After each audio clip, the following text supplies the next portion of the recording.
أهلا بيكم في قناة فانز عيلة الجمل. قبل ما نبدأ الفيديو ما تنسوش اللايك والاشتراك في القناة عشان يوصلك كل جديد. يلا بينا نبدأ، وهنبدأ بفيديو آية أحلى. والحقيقة آية أحلى نزلت فيديو اليوم، وبدأ الفيديو بتصوير كواليس الأفلام، وكان يزن وصالح بيلعبوا لعبة الهيلا هوب وبيشوفوا مين هيعملها أحسن. والحاجة هند كانت بتقول إنها على طول بطنها وجعها، وكانت بتقول مين اللي اداها عين.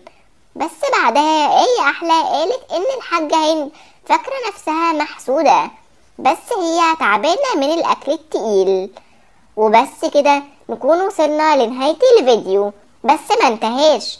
وسؤال الفانز في فيديو اليوم هو ايه اكتر اكلة بتحبوها يا اجمل فانز؟